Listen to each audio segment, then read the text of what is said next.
All right, folks, putting some things together for our sportscast later today, brought to you by Coons Quality Foods. But the big story, and we can't fit it all in as far as the radio, but we can via video today for Facebook and YouTube, as far as what happened yesterday and what's happening today, especially with the Midwest Regional here in Pittsburgh. And you've got some big games coming up: Duke and Rhode Island and Villanova and Alabama. And West Virginia got 21 points from Javon Carter yesterday and beat Murray State in the first round of the East Regional. But with everything, here is my producer, Michael Garr. Michael? Okay, thanks, Rob. Yeah, a lot of exciting action. Obviously, there was one big upset, but I'll get to that in a minute. Some of the early games, one of the big ones was Purdue beating CS Fullerton 74-48. It was big. Everyone expected Purdue to win, so there was no surprise there. But Purdue lost Isaac Haas, one of their big centers, and the Boilermakers' strength is their height and their size and being able to score down low. So he's out for the rest of the tournament with a fractured elbow. That really could affect Purdue and their chances of winning it all. Some other big games: Marshall beat Wichita State. Marshall getting their first tournament win in school history, so congrats to them as a 13 seed. A couple other big games: Cincinnati beat Georgia State pretty easily. I know a lot of people have Cincinnati going very far in that region. Michigan State won. I know another popular pick to win the whole thing.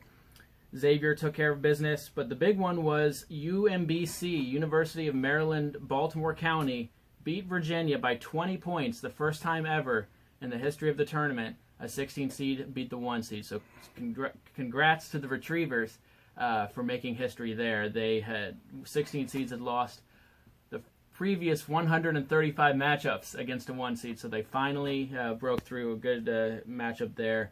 And now they have a shot at making even more history and reaching the Sweet 16, so good luck there. And then another big game: Syracuse beat TCU. Jim Boeheim beat Jamie Dixon, which is a bit of a surprise because I think Jamie Dixon's always had a pretty good history against Boeheim. And Syracuse, and the interesting stat here is since the field expanded to 68 teams about 7 or 8 years ago, at least one of those play-in teams has always been able to make the round of 32, and Syracuse was one of this year's playoff play-in teams. So they advanced to the round of 32, and looks like Jim Boeheim's had some more tournament success. Bunch of other scores going on, but in terms of today, we have some good matchups. University of Houston taking on Michigan, a nice 3-6 matchup that should be fun to watch. Like Rob said, Villanova, very talented 1 seed, will take on Alabama. Colin Sexton carrying the Crimson Tide, and that should be a fun matchup in Pittsburgh. And then Duke and Rhode Island right after that at PPG Paints Arena. Buffalo and Kentucky. Buffalo had the big upset over Arizona the other night, so they'll take on the Kentucky Wildcats. And then some other games: Seton Hall, Kansas, Ohio State, Gonzaga, Florida, Texas Tech, and Loyola, Chicago, who moved on against Miami at the buzzer with a nice 3-pointer there. They'll take on Tennessee. So a lot of fun matchups. Plenty of March Madness to continue over the next couple of days, so it should be a fun time.